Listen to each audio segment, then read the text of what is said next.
Hey guys, it's Ashley, owner of Roughin It RV, and today we're going to talk about how to de-winterize your RV or camper. The first thing that we're going to do is attach our city water fill to a water source. So right now I have a hose plugged in. You could also fill up your fresh tank and turn the water pump on, but I find that this is a little bit easier.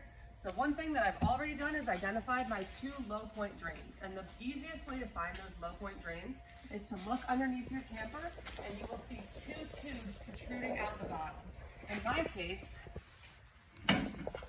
my low point drains were hidden in the same compartment as my propane tank, but in most cases you'll be able to see them from the bottom. So what I've done already is I have released the water from the low point drains. That could be in a couple different forms. It could be caps that you unscrew, valves that you turn, but whatever way it is, you should see pink antifreeze start running out. So once that's been done, we're ready to hook up to our water source.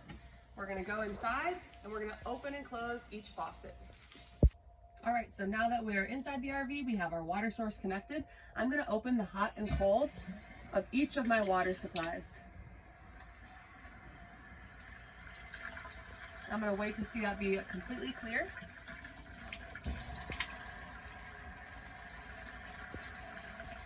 All right, we're gonna head into the bathroom. We're gonna do everything in the bathroom as well.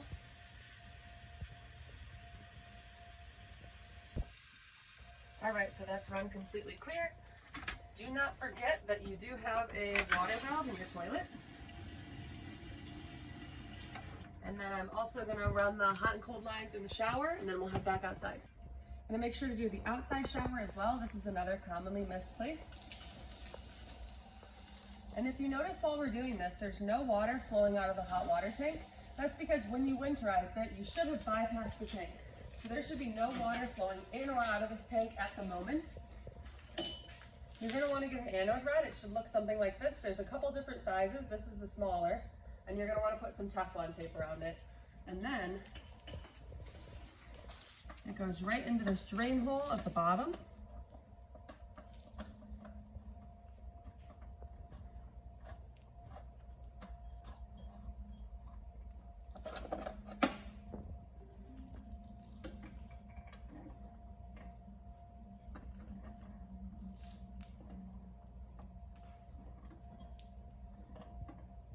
Should be nice and tight.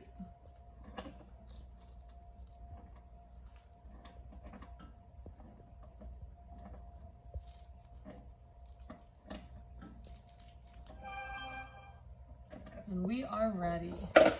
I like to open up this valve right here. This is a pressure release valve.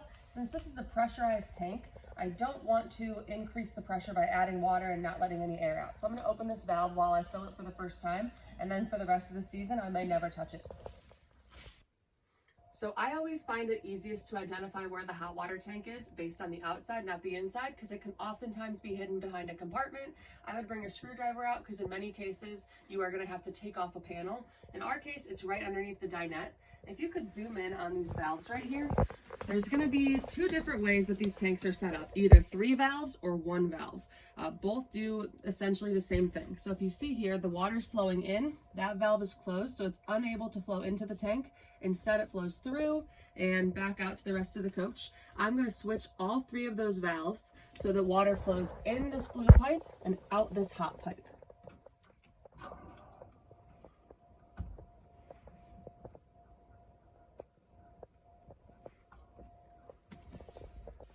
And you can actually hear the water start rushing in. Now that's usually a 6 or a 10-gallon tank, so it might take a couple minutes to fill completely up.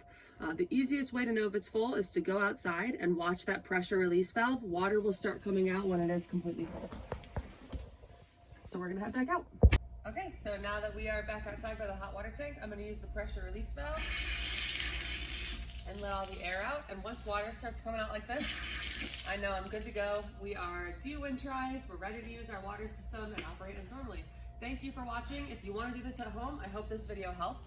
If you don't want to do this at home, I will do it for you at Roughin It Inc. in Madison, Ohio, 440-983-4947. Thanks, and we hope to hear from you soon.